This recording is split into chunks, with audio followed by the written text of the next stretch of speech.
I am super excited to introduce you to Dr. JoAnn Flett, who's going to be sharing classroom resources for faith and business integration. So, Dr. JoAnn Flett is the executive director of the Center for Faithful Business at Seattle Pacific University.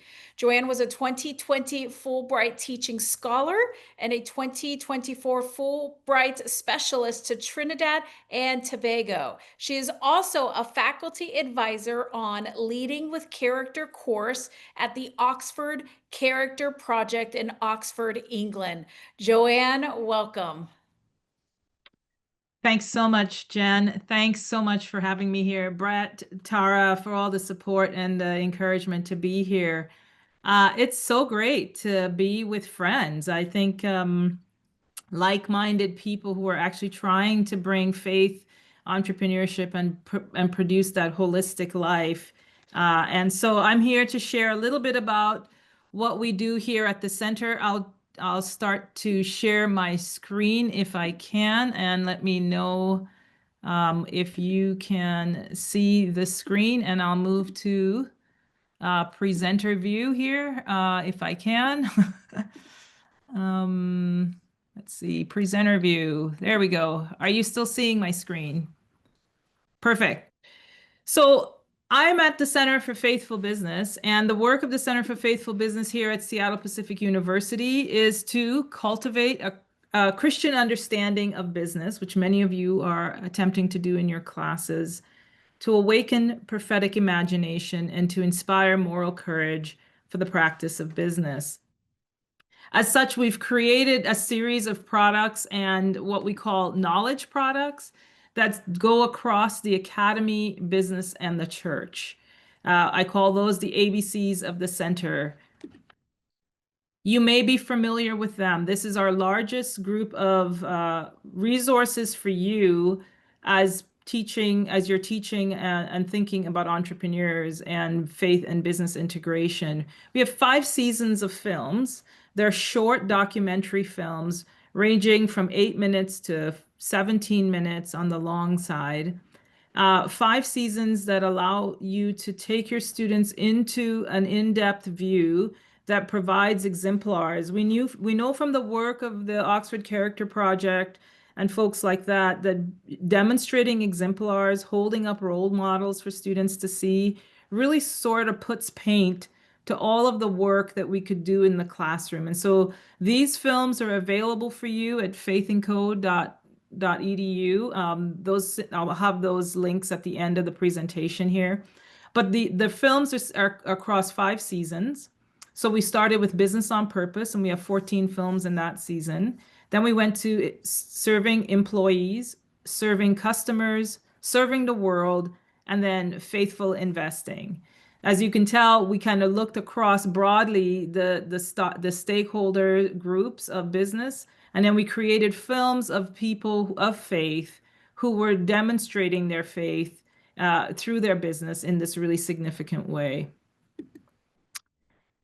So 44 films over 38 cities in 10 countries, and they are again available to you for use in your classroom. Some of the things that we've been doing with those films, just to let you know, is we've been writing small case studies. So we have a few case studies that are available on our site that will be available to you for you to take and use in your class. You could show the film and engage the conversation any way you'd like. You may even in your own scholarship see a film or a particular element and want to write a case study for it. And we would actually keep that and distribute that for you. Interestingly enough, we have a Faith and Work collection, one of the largest in North America, and it's a downloadable PDF.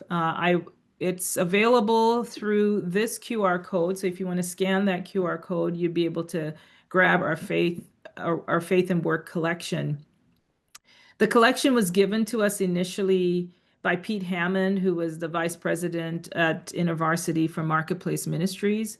And over the years, here at Seattle Pacific University, we've added to it all of the books that are published that kind of relate to faith and work integration. And so it's upwards of 2,300 books that you will have available to you if you download this resource for you to sort of put into your classroom and the work that you're doing there.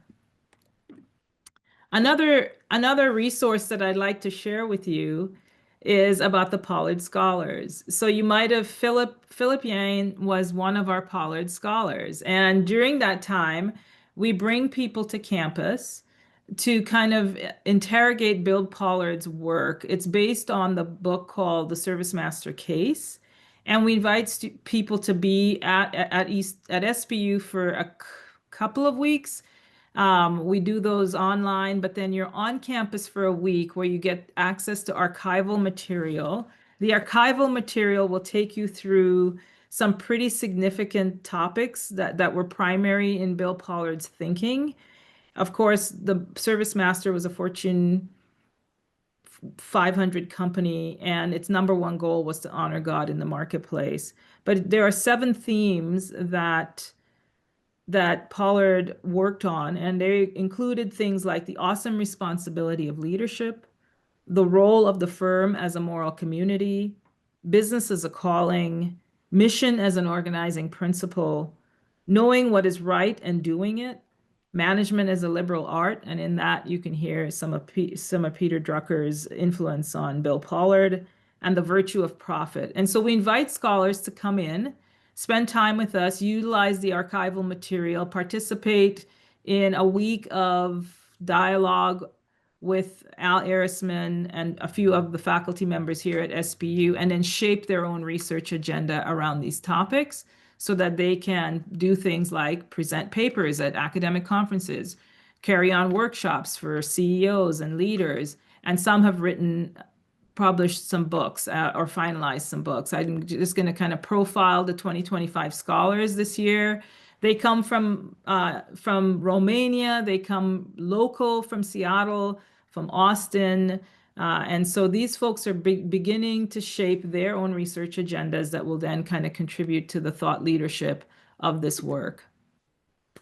Then when that work is done, we bring an academic back to campus, or we bring the winning paper. They submit a paper, and that winning paper is brought back to campus. And we want to bifurcate, we want to have people being able to talk across both the classroom and the workplace. And so we have the person come in, they do an academic presentation on Thursday night, and on Friday morning, they head over to a group of 200 business folks for a morning breakfast where they have to present to these folks in very local conversations. So they're back on campus to do that work. I'm having some trouble here advancing this slide. So my next one is just the ways in which the center that exists here exists for you, with the films, the Pollard Scholars, the Faith and Work collection. And then we do a series of local conversations that we draw people to campus on, where we co-brand and kind of push the thought leadership and the conversation around what does it mean to be a Christian in the workplace. And so we're doing this locally with C3 leaders, with Kairos here in Seattle. You may be familiar with Best Christian Workplaces. We're doing a new research piece on the Christian middle manager.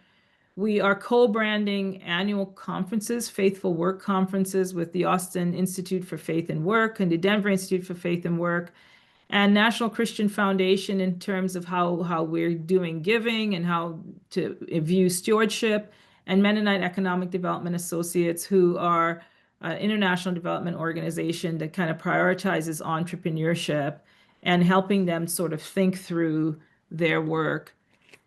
I'd like to, I was, kind of fastly going through this, but I was asked to give a few minutes at the end for some questions. And I want you to be able to see these, to contact us at cfb@sbu.edu for our Pollard Scholars, Faith & Co @sbu.edu, and feel free to connect with me and drop an email at fletj@sbu.edu. Again, I'm going to stop sharing and kind of come back to the conversation to all of us. Our work here at the center has always been to bridge the divide between the sacred and secular, to promote business as a force for good in the world, and to promote it in terms of a Christian vision that talks about business supporting shalom, right? So God is a relational God, and He's created us to be relational people, and He's given us the medium of business for all of that relationality. And so we are working here at the center to support that work. And we'd love to hear from faculty, from people trying to do the thought leadership in this way, and to find ways that we can support them. So I'll stop there. Wonderful. Thank you so much. Those are incredible resources that I hope our attendees will definitely look into. So I do have a quick question for you, JoAnn. Love the Faith and Co videos, those films that are out there. How have you seen faculty, educators utilize those resources? Is it, are they using them for different modules in their classrooms? Like, how have you seen educators use those? Yeah, no, thanks. That's a great question, Jen. So when I taught in at East, when I taught in the classroom, it was, look, we have a syllabus that we have, and we bring 1/3 of our things into that syllabus. We have a third where we're having our own experience that we're kind of working out with our students and our knowledge base, and then we expect our students to kind of have that 1/3 interaction with us and the material, right? When all of those pieces work together, the classroom sort of hums. Professors are utilizing this by showing the films in the classroom. Again, they're 7 to 10 minutes. The long ones are 12 minutes. I myself, we've done a one on sustainability here, and we have a film called 51% about a company in South Africa that picks up and recycles material. And so you show the film, you attach it to the reading in the course, and all of a sudden it starts to put paint to what's happening with the very topics that are in the books and the topics and the themes that you're trying to pull out in your class. And people are seeing real live people kind of thinking through what it means for them to do that their work based on faith integration. And so showing the films, creating reflection questions. So on our website too, there are reflection questions that you can download. You can actually tailor them to your classes. So whether you're doing marketing or management or accounting or finance, these films can be shown and reused in your classroom in that way. Yeah, that's great. I love those films. So definitely check those out because that is a great resource. And I really do hope that you and your team will continue to build out those videos because they are great. JoAnn, thank you so much for your time today. Great. Thanks for having me.